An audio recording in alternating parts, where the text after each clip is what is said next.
show is sponsored by Hivemind CRM. It is more than just a CRM. It is a real estate and business mastermind that comes with an all-in-one CRM. You can have unlimited websites and users. You can call, text, RVM, and email all in one user interface. And you can set up custom automations for any type and multiple businesses. 65% of companies start using a CRM system within the first 5 years of business. Once implemented, the Hivemind will save you on marketing, give you more time, and make more money.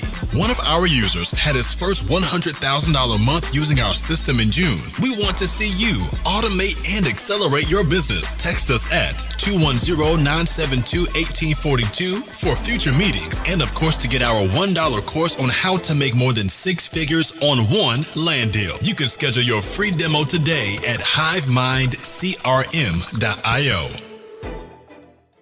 Hey, what's going on, everybody? This is the Hivemind. Got myself, Daniel. We got Mr. Brayan Panciano in the house today, man. So it should be a really fun episode. I think there's a place for entrepreneurship and real estate and all this other stuff. And you hear the same mindset stuff over and over again. But there's more well-rounded characters in this space. And I think Brayan is one of those guys. I've heard a lot about him. I've never been to any of his retreats or bought any of his products, but I'm excited to dive in with you here, man. A lot of our friends know you and are friends with you, so I think we're going to have a great connection here today. We're excited to be here with Mr. BP today. Yes, thank you guys for having me. I'm definitely one of those guys that if you don't know, you know of. I didn't realize I was that guy until I started speaking on stages around places, and I was like, nobody knows who the fuck I am. And yeah, sure, people do.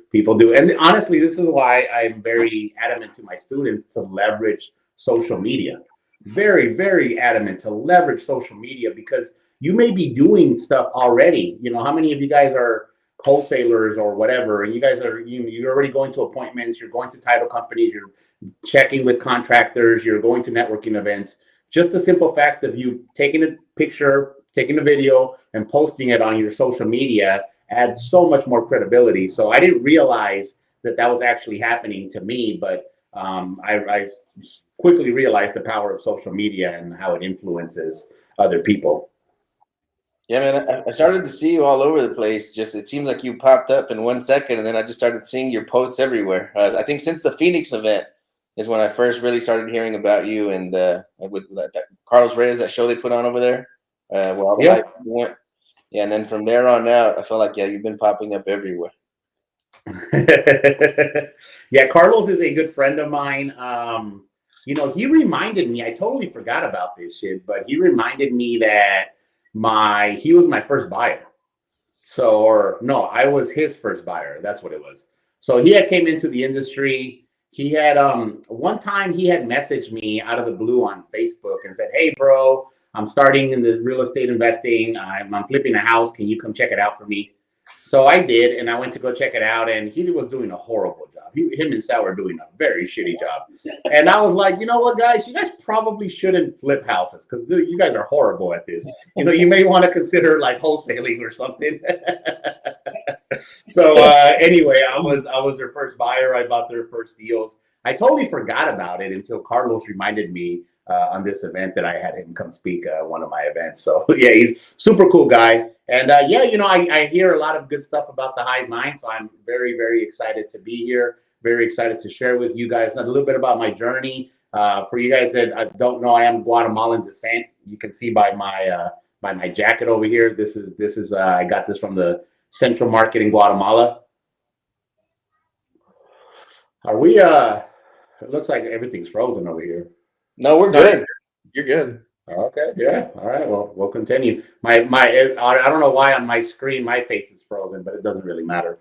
So anyway, guys, I am Guatemalan descent. Both of my parents are from Guatemala. Grew up in Los Angeles. Grew up on the south side of LA, where it was basically gangs, drugs, poverty, a lot of violence. And I always knew that I wanted to do better than that. But one of the things that I realized from growing up is that there's a big, big difference between rich people and poor people. And it's not the money. Poor people, because I grew up poor as fuck, poor people love to say, well, we're better off because we're poor. oh, you know, those rich people over there, they're a bunch of crooks, they're a bunch of assholes, they're a bunch of, you know, traicioneros or whatever, right? They have their little things in their mind as to what they think is actually going on. But one of the things that they fail to notice is that just like there is good poor people, there is also really shitty and really bad poor people. Just like there is bad rich people, there is really, really awesome and amazing rich people.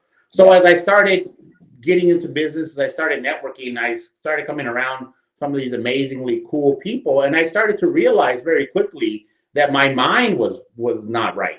That everything that I was taught by all these people, and you know, when your tia, your tío, your grandma, your nana, the pastor this, el hermanito no sé cuánto, you know, all these motherfuckers, they tell you these things. You're a little kid, you don't know any better, you believe them. And when they tell you, you know, mijo, you must work hard for your money. Like money doesn't grow on trees. The money just doesn't come to you. You believe them. When they tell you, hey, rich people are this way, rich people are that way, you know, that guy is a crook, that guy right here, you believe them. You don't know any better. Yeah. So I realized that I was following the wrong people. And when I met my mentor was the first millionaire that I ever met in real life that I got a chance to speak with. And he is the nicest, most genuine, most giving person that I have ever met. Super, super nice old Jewish man. And just completely blew me the hell away. And I said, hey, you know what?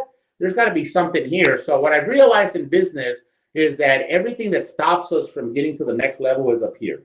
The reason why people can't wholesale is not because it's difficult. Because, guys, even a fucking chimp with a hand tied behind his back can wholesale. Like, this is simple. This is easy as hell. The concept is super easy. You find a seller, you find a buyer, you make some money, ba-doom, ba-dum, you move on to the next one.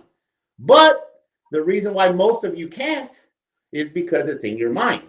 The reason why some of you are stuck wholesaling and have never been able to get into fix and flips is because you don't think that way. You can't think, well, man, I don't have 200,000 sitting in my bank account, so I guess I can't buy that house.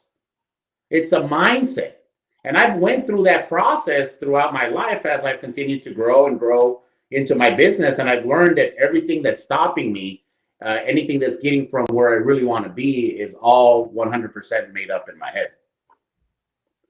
Yeah, man. I remember the same thing when I was growing up. You know, rich people, they got their money by doing something bad. They took advantage of people. You hear about it on the news, right? The billionaires are burning down the world. And you know, it's that strange mindset that I think it really cripples people from becoming successful or even wanting to be successful. If you grow up around a lot of poverty, you hear those phrases, money don't grow on trees. I probably heard that every day for 50 years. So in my mindset coaching, one of the top thing that I have noticed, the top reason why people sabotage themselves, the top reason why people get in their own way is because deep down inside, they don't feel worthy. Deep down inside, they don't feel worthy to make a lot of money. They don't feel worthy to be happy. They don't feel worthy to own cash flowing assets. They don't feel worthy. And usually people not feeling worthy comes in one of two ways. Either your parents told you were a piece of shit and you're never going to amount to anything and you actually believe them, or you saw your parents struggle, you saw everybody around you struggle, and you're like, well, I see Anthony here. He says that he just made $50,000 on a house that he never even saw. You know, man, my dad worked his ass off all year and he made $40,000. You know, I don't know if I feel right. I don't know if that's okay. And a lot of times people talk themselves out of their own blessings because they feel that they're just not worthy of those type of levels of success. And unfortunately, unfortunately for us, and when I say us, I mean Latinos. Unfortunately for us, we've been taught from when we were little kids, you must work hard. You must work hard. Everything is hard work, hard work, hard work. And by the way, if you remember any fucking lady in your family and she wanted to brag about her man, the way that she bragged about him was, look at how hard he works. Look at my marido. He wakes up at 5 a.m, 4 a.m. He busts his ass off. Once he comes home, he goes and does a second job. Like he's such a hard worker. And everybody, his mom is like, yeah. His wife is like, yeah. All the other women around you, all like looking to the boys, hey, you should be like him. You should be like him. And mind you guys, there's nothing wrong with working hard. But unfortunately for us Latinos, unfortunately for us people of color, we've been taught that the only way to make money is to work hard. And I'm here to tell you that that's a bunch of bullshit. Working hard does help you, but it's not the only way. It's not an end-all be-all. And unfortunately, a lot of that came from the programming that we got. Remember, all these people that told us this shit, they loved us. Your mom, your tia, your grandma, like when they were telling you, hey, mijo, you must work hard, you must go to college, you must get a degree. They didn't know any better. They didn't know no better. Honestly, the only reason why they wanted you to get a degree was because they didn't want you to suffer the same shitty job that they were going through. They thought that if you went to school, got yourself in debt, got a degree, and then worked for a good company, all of a sudden everything was going to work out better. But unfortunately, most of us have realized that that's not the fucking truth. Some of us even went to college and even had a good job and even had a good corporate job and said, fuck this shit, man. Hell no. I ain't going back.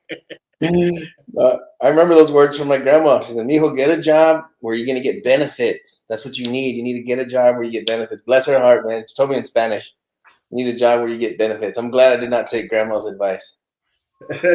Hey, unfortunately, most of us take that advice. Unfortunately, most of us don't know any better.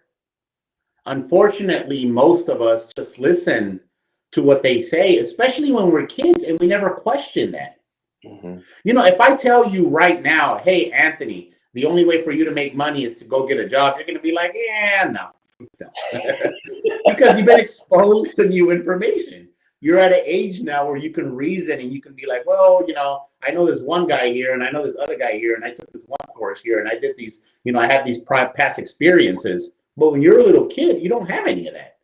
Yeah. And unfortunately, your grandma, your mom, your dad, your uncle, your teacher, the pastor at church or whatever, like whoever you looked up to when you were a kid, those people have the most amount of influence on us. And unfortunately, for us, that's where the poor mindset comes from. Because we didn't make this shit up, bro. This wasn't like one day we were babies and we're sucking on our bottle and said, you know what? Making money is hard. Like, no, somebody told us that. Somebody taught us that. And unfortunately, it came from people that loved us. Yeah. I think it's interesting because everybody suffers from that at a certain point, and like there's different levels to the game. There's once you break through that wall, there's another wall above that. Like you can break through that barrier of, hey, I can even make more money if I focus and get my mind right. Yep. And that's kind of where I came in. So as I said, I started off as a real estate investor. I remember growing up poor, and luckily for me, I had a good upbringing. I had a dad, I had a mom, which was very, very rare in my neighborhood in LA. My dad was not a druggie. My dad was not a drunk. My dad was not a cheater. So we didn't have any of those issues. However, between my mom and my dad, I would say that they, when I was a little kid, they were probably made $40,000, $50,000 combined. They weren't making a whole lot of money. So I understand that, like, when I looked at life and I saw everybody around us, the only person that I saw that made any money was in real estate. She was a real estate broker and a real estate agent. So I was like, well, when I was young, probably like 8 or so years old, I connected real estate equals money. So I've always wanted to be into real estate. And you are right, 100%, Daniel, that there's different levels to this. So between me having to go get a job and then starting my own business, ooh, man, I don't know. That sounds a little scary. Okay, so I just started my first business. I'm doing a little bit of marketing. It's fine, cool. Now let's move into wholesaling. Ooh, wholesaling. Ooh, those are bigger numbers. Ooh, I don't really know if I can do all of that. And every single level that you move up, it's all because of the mind. It's 100% because of the mindset and how you're able to traject from one level to the other. So what's something you help newer people just to break through that first wall as far as becoming an entrepreneur? What's what advice you can give them to get past that first barrier of mindset? So the first thing that you have to understand when it comes to personal development and mindset is that everything that has happened to you is because of you. So everything good and everything bad that has happened to your life is because of you. And that is really hard for people to accept because everybody wants to take credit for the good stuff. Nobody wants to take credit for the bad stuff, right? So for example, if you have a good wife, you got a good looking wife, she treats you good, the cocina, cleans the house, everything, and it keeps in shape. And you're like, yeah, man, I attracted my wife. Like, she's with me because I'm the man, because I'm the shit. But you don't ever hear the guy saying that where they have a cheating wife who doesn't want to do nothing, who is treating them like shit. Like, they never admit, hey, I attracted that. The point of that being is that once you accept that responsibility, like, hey, I've created this shit that I don't like in my life, you can at least understand that you have the power to create what you do want in your life. Most of you guys that are stuck right now working a job, wishing and hoping that one day you can start your own business, you don't believe in yourself. You believe that the reason why you're stuck at your job is due to all these reasons that have nothing to do with you.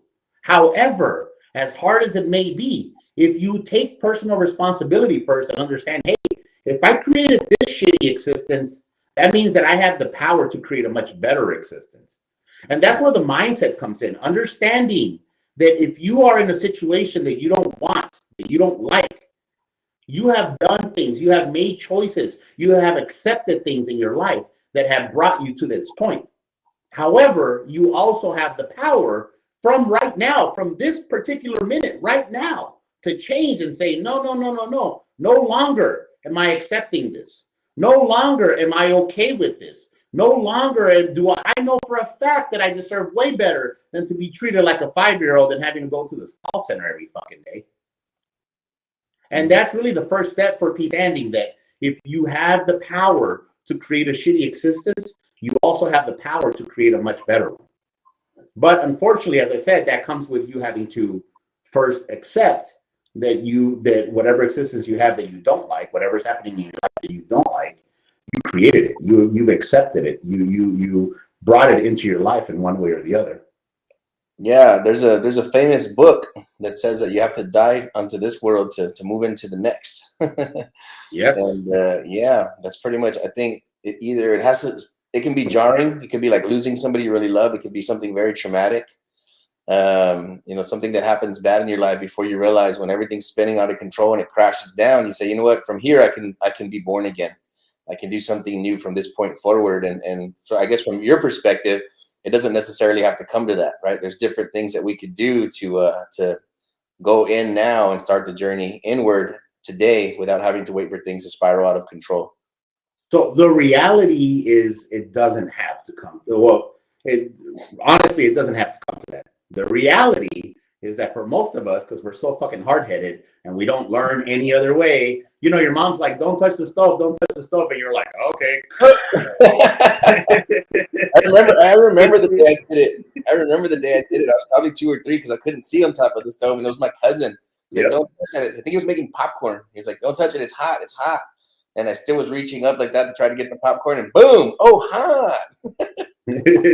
I did it with the ironing board. My mom used to lick the fingers to touch the board, to see if it was hot or not. And I'm like, oh, I want to try that too, after she told me not to. But the reality is, like I said, you don't have to reach rock bottom. Unfortunately, though, most people, that's what it takes. There's a point where you get tired of being tired. And then there's a point above that where you're sick and tired of being sick and tired. And it's not until for most people that you get to the point of being sick and tired of being sick and tired that you finally say, hey, I must make a change. Unfortunately, fortunately for most people, as you said, you don't have to reach rock bottom. But because most people are very stubborn and they won't make changes unless they're absolutely forced to, a lot of people are forced to hit rock bottom. And that's where, for me, I have a saying that I say rock bottom is where I build my foundation. When I got to the absolute lowest point of my life, I was like, well, fuck, I can't get any lower than this. So let me see how I can get this better. Let me see how I can make this better. I've got there too, man. I won't go too much into it on this episode, but yeah, I crash landed my life when I decided that from here on out, I'm going to make things amazing. And ever since I did get there, yeah, I feel like what I've built has been pretty cool, and it's also sustainable because it wasn't built on a whim and it wasn't on crap. It was me, like, being frustrated with who I was for 20 plus years, almost 30 years. I said, you know what? As long as I'm not that, as long as things don't go like they have gone previously, then everything else is a blessing. And ever since then, yeah, it's been like a hockey stick, man. So. And here's the thing, guys. If you are watching this right now, if you are listening to this right now, You have the ability to change right now. But in order for you to change, in order for things to change around you, you must change. You must change shit in you. You must change the way that you think. You must change the way that you act. You must change the way that you feel. You make the decision. You are the ones that make the decision, just like you were saying right now. You got to a certain point where you're like, I'm tired of this shit. You made that decision. And here's the thing, guys. It doesn't matter if you're 18 or 58. Every single one of you has the ability to make the decision right now. Now, I will tell you, and I'll be 100% honest with you. If you're a young buck, if you're on the younger side, it's going to be easier for you because you have a lot less bullshit in your head. If you're an older person, you know, it's hard to teach old dog new tricks, but it doesn't mean it's impossible. One of my students is in her 60s. In her 60s when she decided that she wanted to be a badass real estate investor, and now she's doing fucking multifamily deals and big commercial properties. She was in her 60s when she started. All her friends were like, oh, why don't you just enjoy retirement and enjoy your grandkids? Hell no. But she knew that she deserved better. I think the crazy part about this is that I think everybody in this room has made that decision multiple times just to get to that next level. And it's been, and I remember you talking about that, making that decision. I remember when I made that decision myself. So it's kind of interesting that there's a point, there's a time and place that you actually made the decision to change, and something happened. So it happens. Yes. It happens. And once again, sometimes, most of the time, it has to be traumatic. So there's this book called The E-Myth, where basically the author teaches you why you should have a business system, and he actually teaches you how to create a business system. And he talks about how most entrepreneurs suffered what's known as a entrepreneur seizure. So basically what happens is you're a mechanic, you're working for a mechanic, you've been a mechanic 15, 20 years, you know, your boss screws you over for a promotion, or he doesn't give you a raise, or he doesn't take your advice, and then things go horribly wrong. And you're like, man, fuck this motherfucker. I'm tired of this shit. I'm going to go start my own. Do something better. Most people that started their business is because of that. And I know for a fact that the large majority of you guys listening, the large majority of you guys watching right now, that's exactly what's going on. You've reached a point where you're like, bullshit, I'm tired of it. I know that I said that I was going to do this. You know, I remember when I was dating my wife before we got married, and I was talking all this big bad game, how I was going to have all this business and take us to all these parts of the world. But here I am working at this shitty fucking job with this boss that I can't stand. Like, I'm tired of this shit. And guys, it's not till you get to that point that most people make a change. But I do want to reemphasize that you don't have to get to that point. It doesn't have to go to the absolute rock bottom. It's just, unfortunately for most of us, because we're fucking hard-headed, somos pendejos, right? We learned the hard way. Yeah, they say, you know, you got to learn from your mistakes, and I've always hated that phrase because I felt like you should be able to learn from other people's mistakes. You know, that would really be the best, most practical way to learn. Oh man, I have my placard. I think it's over there. It's out of my reach, but I have a placard here in my office that says "Learn from the mistakes of others," because you don't have enough time to make them all yourself. Yeah, you don't have enough time to make them all yourself, and that's the thing, man. Is that one wrong move could lead you down a many-year path of rebuilding. So let's not go down that path. I would like to segue right now, if it's okay with everybody. You know, something that I'm interested in, something I've been researching for a long time. So you can have like a chemical means of change, right? Because you have this devastating event. Now you have all these things going on in your head, like different neurotransmitters that lead to depression, serotonin problems. But speaking of chemical means, there's also other ways, you know, that have been being researched at prestigious universities like Johns Hopkins and all that, where they are embarking on the use of psychedelics for change. Can we segue off into that a little bit? Oh, thank you, baby. Jesus, that is my baby. That's my subject. Here's the thing, guys, is I've been a real estate investor for 15 years, probably more now. But, you know, what I'm really, truly passionate about is helping people get out of their own way. That's why I created the program, my Unfuck Your Mindset program. But that's also why I started looking further into the use of psychedelics. So for me, it started off as an accident.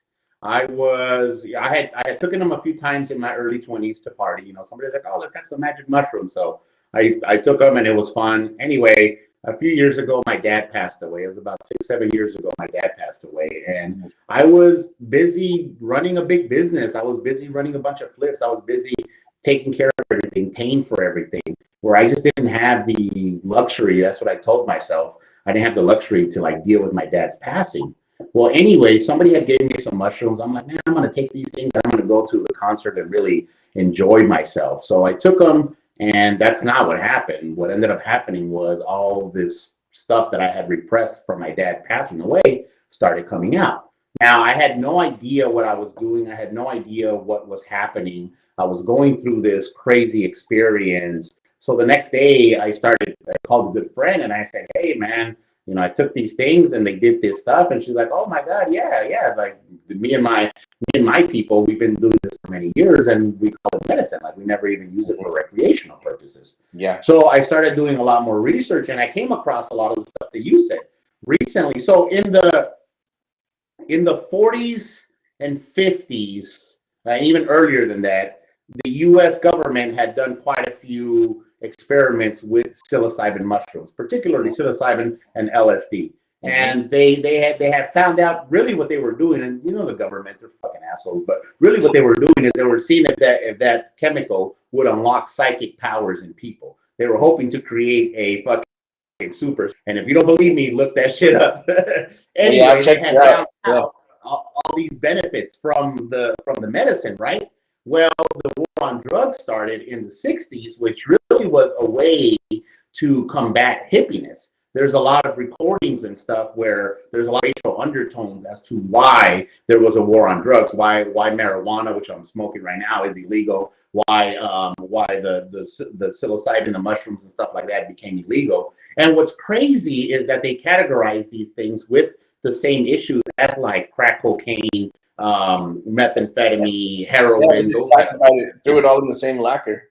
Yep, class 1, which is the absolute highest thing, and alcohol is like class 3, bro. Yeah. Like, how much more dangerous is alcohol than smoking a blunt?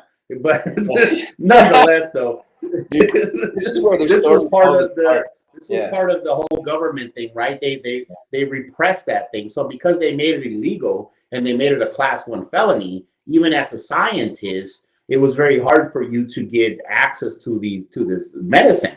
Now, a lot of scientists knew because of the research that was before, plus a lot of them back in the 60s had tried them out with, it was just kind of the movement back there, the free love movement, and they were trying a lot of these things like LSD and psilocybin and stuff like that. They knew of all these other aspects. So recently, I think in the last 10 or so years, they have finally loosened up some regulations. Some states, even like Washington, Oregon, and Colorado, it's legal for you to have psilocybin, I think up to an ounce or something like that. Anyway, they were able to then continue their research, and they've been showing, as you mentioned, in some of these high universities like Harvard and Johns Hopkins universities, that they've been showing how much it actually helps people with depression, PTSD, anxiety. It helps people get past emotional traumas. It helps.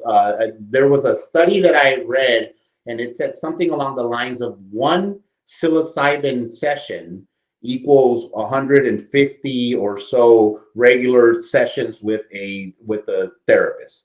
So if you have a guided meditation stuff, which is what I do with my students, that it equals to 150 sessions with a regular psychiatrist. It's fucking insane. It's that's where kind of like I'm like, okay, wait a minute. Let's at least stop and have this conversation, right? Because nobody wants to have this conversation. It's kind of like it's been swept under the rug for 50 years or 70 years, whatever it is. But yeah, you can take somebody that has treatment-resistant depression their whole life, that's been on the prescription medication depression, can't do anything about it, and then they'll go to one of these universities, do a study, and 1 dose, and they're like healed for life, never depressed again. Like, okay, we should at least have this conversation, because if you can publicly sell alcohol and advertise for it and advocate for it, and it's cool and it's fun and it's trendy, right? It lowers your testosterone. Like, if you can push a poison at that high of a level, then let's at least talk about what else is out there. What are the alternatives? And also, why are they illegal? And here's the thing, man, is unfortunately, a lot of people fell into the trap. And what I mean by that is that one of the biggest struggles that I have with people is they'll reach out to me. They say, "Hey, I see you do the retreats. I want to try that out myself. I'm just a little bit scared." Now, usually when I talk to them, they're older individuals, and they're just like, "Well, it's a drug. I heard of some guy who jumped out the window one time because he took some mushrooms," or whatever the propaganda was. And if you want to learn, like there was actual movies made. So you guys know what Reefer Madness is? I've heard Reefer Madness was a movie made in the 1920s. This is in black and white, basically demonizing marijuana and saying like it was a movie. They made an actual movie that they then showed around schools all over the country. And basically, like if you take a puff of weed, now you become this crazy devil and shit. So that was back in the 20s. Now they did shit like that in the 60s and 70s when they were demonizing stuff. And one of the movies that they made, these guys were at a party. This one dude took some fucking mushrooms and then jumped out of a fucking window. So unfortunately, that type of propaganda really like sticks with people. And because now that the medicine was classed with the same shit as heroin, they look at it and say, well, no, that's dangerous. That's a drug. Fortunately for me, though, I've been able to guide people through that and show them on the other side, like, hey, man, this is really, really powerful stuff. I've addressed some issues that I haven't really wanted to address, that I haven't been able to address. I didn't know that I was still hurting when my dad did this, when my mom said this, when my cousin did this, when that one guy broke up with me this way. You know, all these things tend to come out when you're doing the medicine for the holistic purposes. And in my studies, I started realizing that every single ancient culture used this, and they may not have been psilocybin. It may have been sapito like they did in Mexico. It may have been ayahuasca like they do in South America. It may have been other roots and herbs that they're basically like psychedelic. Peyote and mezcal are also examples of that, where then they were able to use that as a spiritual thing. And actually, in a lot of these cultures, the average person wasn't allowed to do this. Only the top religious people and the nobility were able to have these type of experiences because they are very spiritual experiences. There is a wide range of shit that can happen from this, but really the main thing is that the people were taught this is dangerous, this is a drug. And most people, including people like my dad, you know, when my dad passed away from cancer, he was having chemo, he wasn't eating. I was like, Dad, let me get you some weed brownies so you can at least like get an appetite and stuff. And he was like, no, I don't like that stuff. That stuff's illegal. And I was like, Dad, like, fuck, you're dying over here, bro. You know, quiso, you know, and you know, he was a good law-abiding citizen, as a lot of people are. But unfortunately, we've been lied to, and that holds a lot of people back. And you know what I've realized here is that pretty much everybody that shows up to my event is a business owner. And pretty much most people are in real estate. The things holding us back from the next level, as I mentioned earlier, are the stuff that's up here in your head. And most of the shit that we have in our head, our mind is really, really good at hiding from it. Our mind is really, really good at not addressing it. So you can only build as high as your foundation is deep. And when you're focusing on the new techniques and should I do subject to, or should I do wholesaling, or should I do this, or should I do that? Like you're focusing on the external, bro. You're trying to build. How about you focus on your internal? How about you focus on your foundation? How about you dig that bitch up and see how it is? Not how you think it is, not how you want it to be. Let's look at the cracks. Let's see where it's fucked up. Because us as real estate people, we know that if we buy a house with the fucked up foundation, it doesn't mean that the whole house is fucked up. We can reinforce it. We can add more stuff around it. We can build around it. Mm-hmm. But if you don't know, you can build a nice big old house and it's going to come crumbling in itself if the foundation isn't strong. And in a business sense, in a mindset sense, I have found that the medicine helps us notice the chink in our armor, which then allows us to address that and then allows us to become that much better.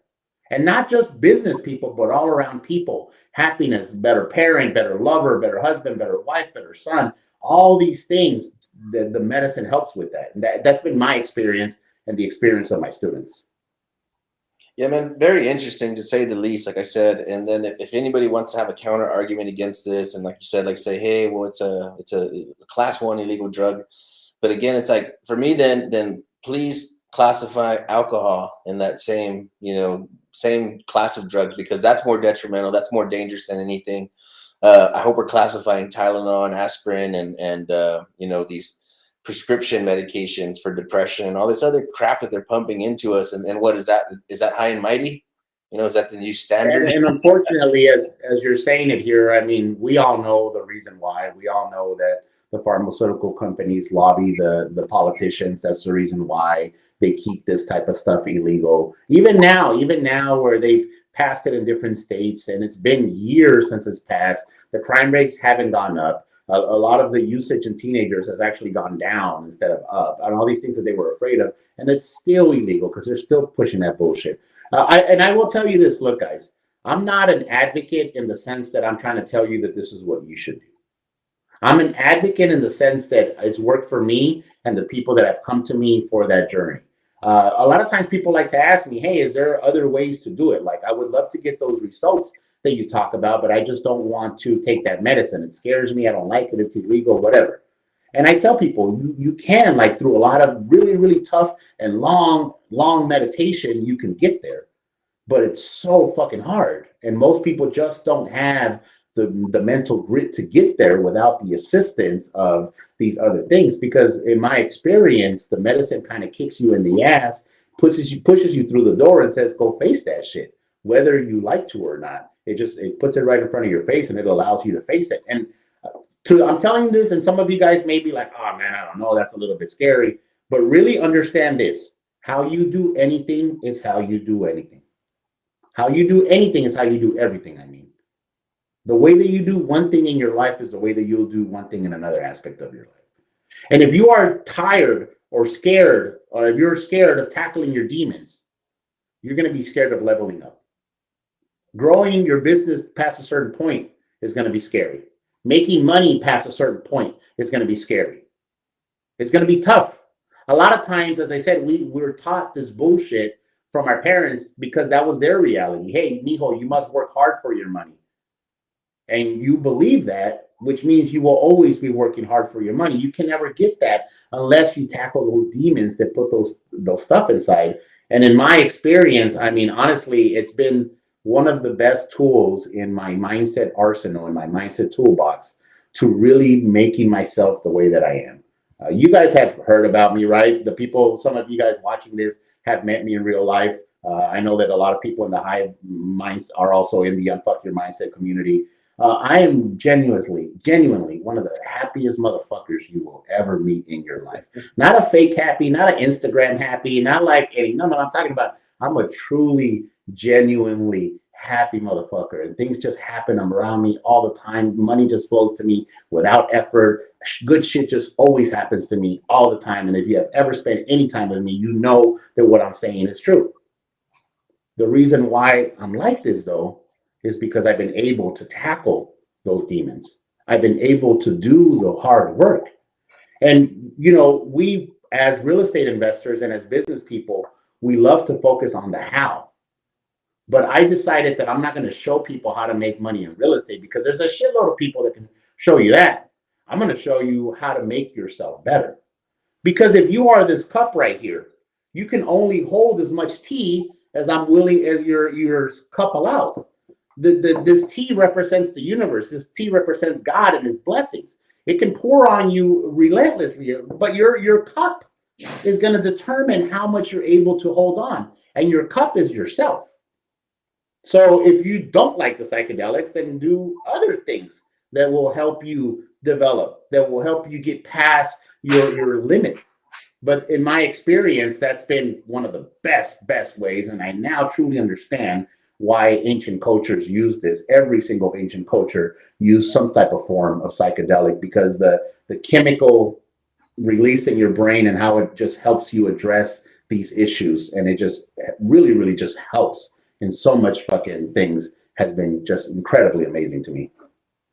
It's super fascinating, man. I've researched this for years and years and years, and I can never get tired of talking about it. But yeah, just weird to me that how the propaganda machine and our culture and society has said, like, hey, these things are okay, these things are not. And it seems like the things that they have told us are okay are the worst possible things for you. and the things that they've gone to demonize are like actually pretty beneficial. It's pretty weird. I mean, why is it okay for people to go to Starbucks and spend $10 on coffee every fucking day? I feel But like it's not okay for you to invest money into your marketing. You know, why is it okay for you to go to school for fucking 4 years, put yourself in debt, then drive every single day to a job that you hate with people that you can't stand? Why is that okay, but taking a chance on yourself isn't not? Look, it's the same part of the same bullshit. It's the same people that are giving us that other bullshit for, oh, these things are drugs, you shouldn't fucking do them. It's the same motherfuckers that are telling you, oh, you should go to work. You should invest in the stock market. That's a good idea there, buddy. Like, get the fuck out of here, man. Drink coffee, drink alcohol, go to college, work your life doing a job you hate. You know, just weird things that society has told us, like, you have to go down these pathways. It's just what you have to do. Like, I don't want to participate. I don't want to do that. Yep. But remember, guys, if you fell for that trap, let's say that you are in your 50s right now, and you decided that you wanted to make a change in your life. The great thing is you can make a change right now. Literally, if you just change the way that you think. Because here's the thing, and I'm going to leave you guys with a little nugget over here. This is called the process of manifestation. And the process of manifestation states that your thoughts lead to your feelings lead to your actions, and your actions lead to your results. So we all know that actions lead to results. That's kind of one thing that every fucking guru teaches you. You must outwork the next motherfucker. You must hustle, whatever, right? Actions lead to results. Yes, we get that. But why do we take those actions? And by the way, if you take an action, so me and you, Anthony, we're going to take the exact same action over here, but Anthony's here positive, and I'm like, man, fuck, I guess. Like, I mean, Daniel said it was going to work, so like, I'll try it. And Anthony's over here like, hell yeah, man, let's go. Who the fuck is going to get better results? Like, we're literally taking the exact same actions. So your thoughts lead to your feelings lead to your actions, and your actions lead to your results. Mm-hmm. And if you start thinking this thing backwards, you start realizing that everything starts with your thoughts. Every single thing that we do starts with our thoughts. If you ever think about the time that you blew up on somebody, you know, that person said something which made you think something, whatever is going on in your head. Those thoughts festered, which then created an emotion. That emotion then triggered an action, and that action produced a type of result. So you have to understand that everything starts with your mind. I know that most people only want to focus on your action, but the way that I've been able to travel the world, the way that I've been able to work a lot more money by working a whole lot less, is because I've been working on my mind. I understand the process of manifestation that teaches us that your mind creates everything. And as you start tackling that right there, you now have the ability to switch that on and start growing yourself. As you start growing yourself mentally, because the roots create the fruits. It's what's inside that creates what's outside. It's what's invisible that creates what's visible. And as you grow yourself, your business has no other option but to grow. Your income has no other option but to grow. And if you have been working really, really fucking hard, and you feel like you've hit the glass ceiling, and you can't understand for the life of you why you're just not getting past that, I'm here to tell you, it's up here, bro. It's up here. It's your thoughts are fucked up. Your thoughts are fucked up. Can we kind of talk about something kind of aligning to this? And this is the subject me and Anthony like talking about too, is that, and you said it a little bit earlier too, is about manifestation of happiness. That a lot of people, they're always down and depressed. And me and Anthony, we're of the same spirit of this, is like, we're always like, nothing can set us back as far as in our personal life or even in business life, just because it doesn't really affect us. And we're trying to, there's always like that happiness that just comes, that bubbles out of us, you know? Mm-hmm. Yes. And happiness is a choice. Every single one of us has a choice. Let me ask you a question, man. When does getting a $20,000 check suck? Probably never. You're expecting a $40,000 check, bro. That's a good one. When you were expecting more. What is an expectation? It's a thought. You're sitting here like you choosing to think this, and you're choosing to be like, hey, man, I'm expecting X amount of stuff that happened. Happiness is the exact same thing. We choose to be happy.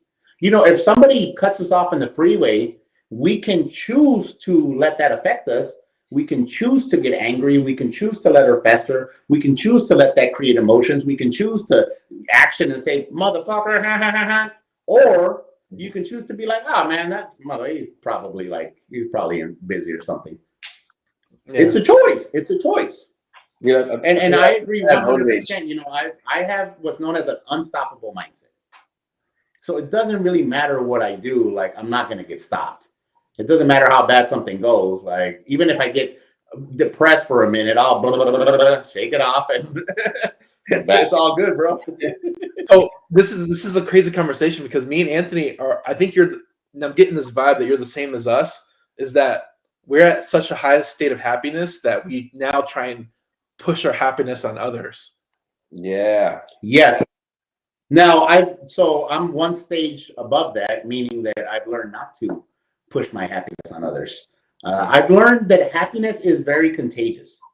Okay. Seriously, just think about this scenario. You go to a room and you're mad and you're just angry. Your wife, your girl pissed you off. A deal didn't go through, and you're choosing to be mad. I'm gonna be mad, and I don't care what goes on. And then there's a dude in there who's just the life of a party, just laughing, having a good time, and then all your friends are laughing, having a good time. It's impossible for you to stay mad in that thing. I mean, it's very impossible when you are surrounded by that positivity. So one of the things that I learned is that if you're not in the same level and I try to push my happiness on you, it's going to come off very abrasive. It's going to come off like you think that I think that I'm better than you, that I think that I'm happier than you. And a lot of times the good intention, there's a saying that says the road to hell is paved with good intentions. Yeah. Your good intention for trying to push somebody, your happiness onto somebody, kind of becomes annoying. So what I have done is I've taken that a step further, and I just exude my happiness as much as I can to myself, for myself, with the only intention of having fun. Mm-hmm. Because I learned from my experience that as I've done that, it actually encourages other people to then want to find their own happiness. And one thing that we should understand is that your happiness is different than his happiness, different than my happiness. Every single one of us wants different things. And this is where I tell people, look, my way that I teach you, my methods with the Unfuck Your Mindset, the stuff that I do with the psychedelics, that's my way. I can show you my way. I'm not here to tell you that that's the only way, because different things make different people happy. But at the end of the day, though, I do highly encourage every single person. And one of the milestones of the Unfuck Your Mindset program is to figure out who you are and figure out what makes you happy. Because that's one thing that I have seen. We have figured out who we are. We have figured out what makes us happy. That's why shit doesn't bother us. Unfortunately, though, the reality is that most people haven't. And because they're unsure of who they are, because they don't know what really makes them happy, they chase after what things they think are going to make them happy: the car, the house, the deals. And we've seen it many, many times over again. We know a lot of people that make a lot of money that deep down inside are still fucking miserable. Well, yeah. No, man, I think this episode was great, man. I think this is what is not really talked about too much inside of the real estate community, right? It's all like, you got to wake up and you got to, do your laps and say your affirmations. But I think there's another sub layer to that, that you can kind of. When I was in a heavy psychedelic trip in Guatemala. I was in the jungles of Guatemala, actually. And I just had an epiphany, and I said, I need to, where's my best use of my skill set? Where can I affect more people? And I looked at it and said, well, I can teach people how to do real estate and how to buy apartments and how to cash flow and mobile home parks and all that bullshit. Or I could do something else that nobody fucking talks about, that nobody's addressing. But guys, I'm telling you, because every single one of my clients is a business owner. And I would say 95% of them are real estate investors. Mm-hmm. The problems are all the same. You motherfuckers focus on the how. And you never, ever, ever focus on yourself. You never even consider that you must take care of the vessel first, that you must grow the vessel. You think that it's just the hard work that's going to get you there. And I will tell you guys, look, let me be 100% honest with you. Hard work does work. It does get you shit, but it comes at a very high cost and in a very high sacrifice. Mm-hmm. I'm here to tell you though that there's a much better way where you can work a whole lot less and you can make a whole lot more. And really, that's what I'm here for. I was in Guatemala, and I was sitting there in the fucking middle of the jungle. Phone didn't fucking work. I'm seeing cenotes and just enjoying the beauty that is my country. And I'm sitting there, and I'm like, you know, my mission in life is to show people how to live life. Mm-hmm. That is my mission. I can show you how to live life. And the very first step of living life and enjoying life. Look, if you don't know who you are, you can never accept who you are. If you can't accept who you are, you're never going to be able to like who you are. And if you can't like who you are, you're never going to love who you are. It all starts with getting to know you. It all starts with getting to know your foundation. And nobody likes to turn the mirror inside. Nobody likes to look themselves in the eye and say, what's up, motherfucker? Where are we at? Nobody likes to do that. They'll do it with everybody else. They'll get extra confrontational with everybody else, but they don't want to talk to themselves. They'll blame everybody else for everything, but they don't want to blame themselves for the issues that they made. I found myself one time complaining about my baby mama. Man, this fucking lady, da da da da. And then looked myself in the mirror and said, motherfucker, you chose her. You had babies with her. Like you're the one that had sex many times without condoms. Like you knew what the fuck you were doing, motherfucker. It was your choice. Now suck it up, buttercup, and move on. Yeah. So yes, I truly feel that this is a space, especially in the real estate community, because I focus on helping real estate investors with their mindset. In the real estate space is something that is absolutely not talked on. Every single program that I've seen says, oh yeah, you should work on your mindset. Here's a good book to talk about your mindset, but nobody ever really goes deeper than the affirmations. Really, basically, affirmation and vision boards is where most people stay. No, man. Yeah, this was a good one. Yeah, this is deep. I really like this. This is something that I think about all the time. There's a lot of things that you have said and a lot of things that we've talked about now. I started a YouTube channel a few years ago, and I've said, similar things. One of the quotes that you said was that the way that you do one thing in your life is the way that you'll do everything. So the way that you treat your family is the way you'll treat strangers, is the way that you'll treat your wife, your kids, like it's your customers. So if you can learn to treat yourself good, treat yourself, put yourself on a pedestal, treat yourself kindly, then it's easier to treat the people around you kindly. And it's not being fake or anything like that, because it's like it does come from within. It makes you a better person. The more you understand yourself, the more you understand everybody else. Because look, the reality is we all like to think that we're so unique and nobody's like us. But motherfucker, there's billions of us, and there's been billions of us. Like, you're not the only motherfucker that's ever been to whatever you're going through. I promise you. However bad you think what you're going through is, like, I promise you there's somebody going through something worse. And I promise you that there's been millions of people in the past that have gone through the exact same thing. So we're very similar. As you get to know yourself, you get to understand people. As you start accepting who you are, your flaws and your good shit, but more especially your flaws, as you start accepting those, you start understanding, oh shit, maybe somebody else is also going through this thing. I remember when my dad died, I didn't want to return nobody's phone call. Maybe the person that I just called right now that didn't return my phone call for a week, maybe they were going through something. Because when my dad was passing away, I wasn't posting about it online. It was just something that, my close friends knew about. Yeah. As I get to know myself, I get to know everybody else, which then in turn makes me better at networking, makes me better at raising money, makes me better at dealing with wholesalers, contractors, realtors, title people, talking on stage, just everybody around me. I'm a better person because of that. And more importantly, I'm a walking example and a walking light of what is possible. As you get to know yourself, you get to know everybody else. And you start taking yourself and all those people around you to the next level. Oh, man, this was a really good one.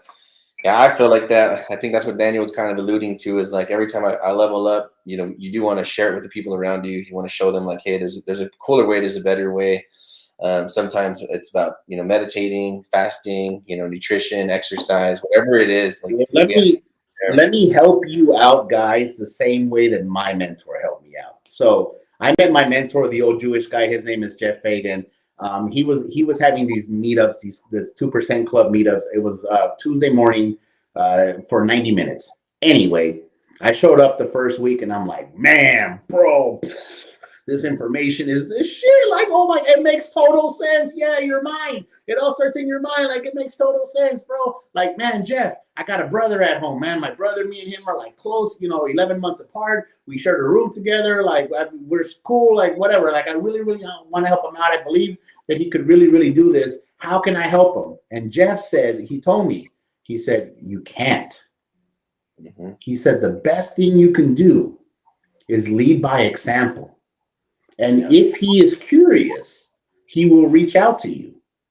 And by the way, only because he reaches out to you and he shows up does not mean that he's actually going to do any of this stuff.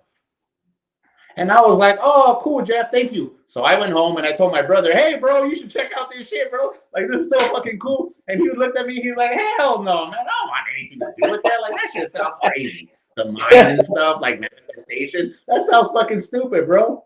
It wasn't until about a year or so later where things were turning around for me. He started noticing that. He was like, hey, man, can I join you to one of these meetings? And slowly but surely, he started catching on. So the point of all of that is that you need to focus on yourself. And I know, look, as Latinos, we have this in us, man. We want to share it. We want to bring our people. We want to bring our family. But most of these motherfuckers don't want help. I know they say they want help. I know they say, like, man, if I could just get an opportunity. No, bro. Like, most of them really don't. Yeah. The best thing you can do is focus on yourself. Those that do, those friends and families that want to level up, they will contact you and say, hey, man, I see you do this, and that. It's really the best thing you can do. You save yourself so much stress. You don't piss off other people because remember, we see it as I'm trying to help you. They see it as, oh, you think you're better than me. You're talking down to me because you just got this big deal. And you're like, bro, like, I'm just trying to fucking help, motherfucker. Shit, my bad. Well, I remember that, man, when like I said, when I was like thinking about segueing into like more of a spiritual teacher or anything like that, mindset coach, people aren't going to receive the message until they're ready to. And that's the bottom line. You can't give it to them. You can't show it to them. You can't hand it to them. Nothing. They'll receive the message whenever they can. And that's it. So like you said, just be a shining example. We do as good as we can, keep ourselves grounded, and the rest will fall into place. And that's basically my business model. I could be on rants and saying, oh, you people over there and you over here with your time and on these gurus. I could be doing that, but it doesn't serve the purpose. Like, I'm just going to be a shining example when people are ready. You know who most of my clients are? Most of my clients are people who have been in business for at least 2 or 3 years, have hit some type of fucking ceiling, and they can't go up. Because the newbies don't understand that they must work on their mindset. They don't understand that they must work on their mindset until they hit that glass ceiling. They don't get it. They don't, if I say, hey, bro, there's 2 programs here. One of them's going to show you how to make money in the next 90 days. The other program is going to show you how to become the best version of yourself. You're going to be like, let me go with the money. You don't understand. You don't even know that you don't know that you have to become this better person. So instead of me like hounding and bitching at people and be like, you're over here wasting your time and money. Really what I do is I just become the best version of myself. And then those people become attracted to me. And there's a saying that my mentor taught me a long time ago: when the student is ready, the teacher will appear. So boom. That's what I do. Oh. Oh, dude, this is a good one, man. We can hang out more. Where are you going to be? Are you located in Phoenix? I am. I live in Phoenix. If any of you guys follow me on social media, you know that I'm hardly ever in Phoenix. I travel a lot. I travel the world. Every time I see you here in Guatemala, Mexico. Last year I went to 12 countries. And 12 countries? 12 countries, bro. And I'm looking to continue that streak this year. How do you know where to go? That's something like I've never traveled the world. I've never been a world traveler, Mexicano, Texas, you know what I'm saying? So how do you know where you know how I choose, bro? Like this, mira, like this. So I told Anthony we need to leave the country towards the end of this year or beginning of next year. We need to leave the country because he's never left the country before. Do it. Like, guys, look, I'm serious. I mean this from the bottom of my heart. Book the fucking ticket and then figure it out. Like, just commit yourself that way. So I like to use this site called Scott's Cheap Flights. And basically, Scott's Cheap Flights lets you know when there's flights for anything. So I've been able to get super cheap flights. I just got my round trip for fucking, I'm going to Peru for my birthday. $500 round trip to Lima from Phoenix. What is this? Dude, I paid more to go to fucking Cleveland, bro.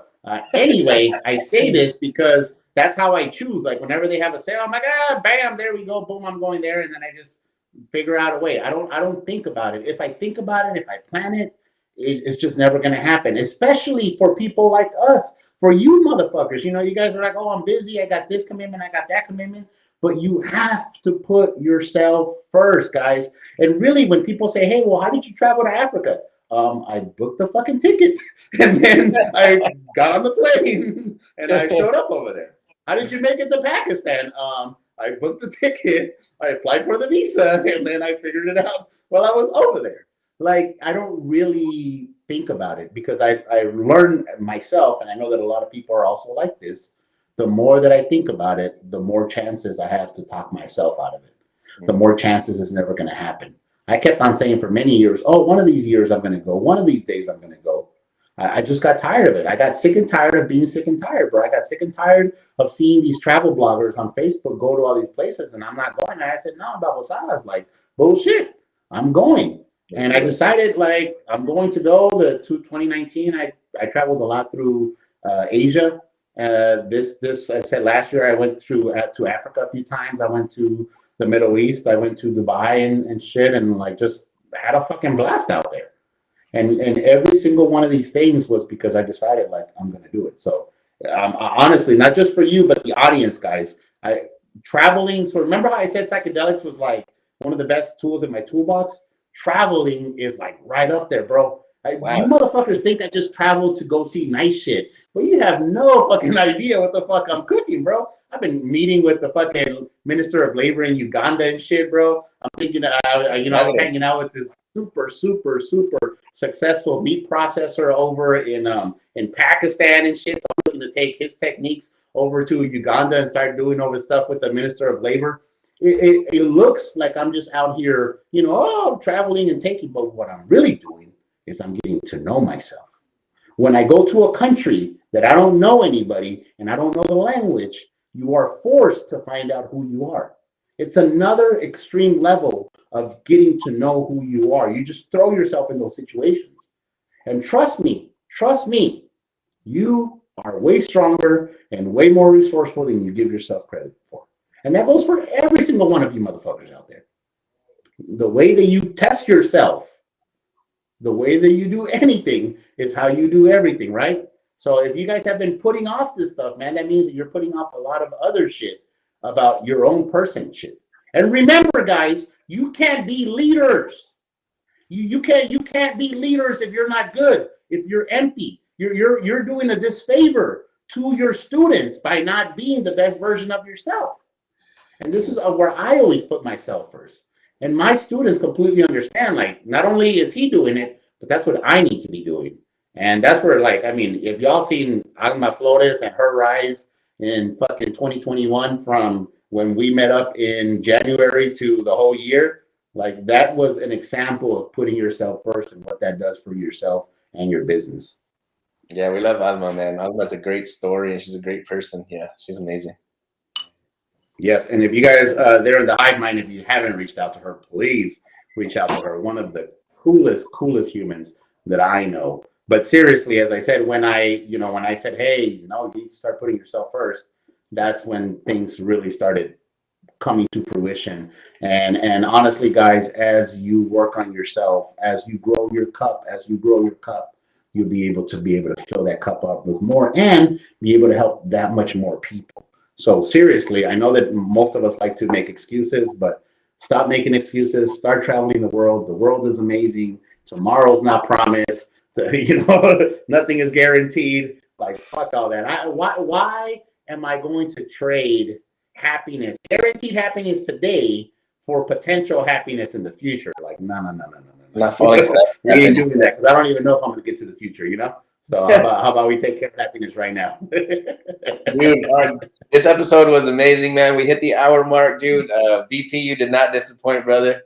Yeah, I think we touched on a lot of different things here. I think this is like one of the deepest mindset journeys that you can go down. I think even just on this podcast, on this episode, seeing what else is out there. It's kind of contradictory information, no rah-rah. So this was good, man. We appreciate you coming on here. Yes, I appreciate the opportunity here.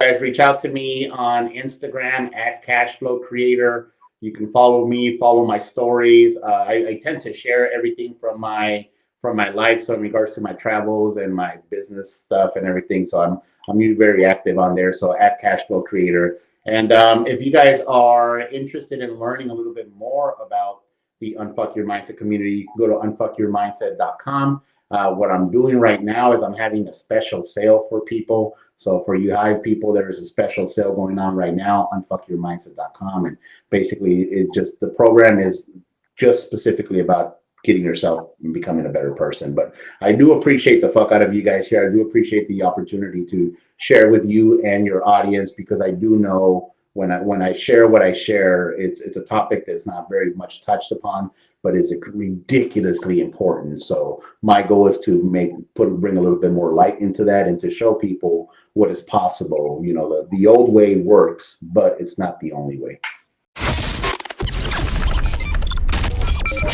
The show is sponsored by The List Guys. Do you need more leads in your local or virtual market? 1 in 10 small businesses don't invest in any kind of marketing. The List Guys have over 35 plus list types to choose from, and you can mix and match any list or criteria. We also use the skip trace list and provide up to 7 numbers and email addresses. Every list you purchase will be scrubbed against previous purchases. The List Guys are here to save you time. Contact the List Guys today at www.1listguys.com. That's www.1listguys.com. Boom. Actually, this way it's the ancient way, right? It's not modern old, but yeah. Awesome, brother, man. Okay, we appreciate you, man. It was a blessing. This was awesome. And we'll see you soon. Thank you, brother. All right, brother. Have a good one.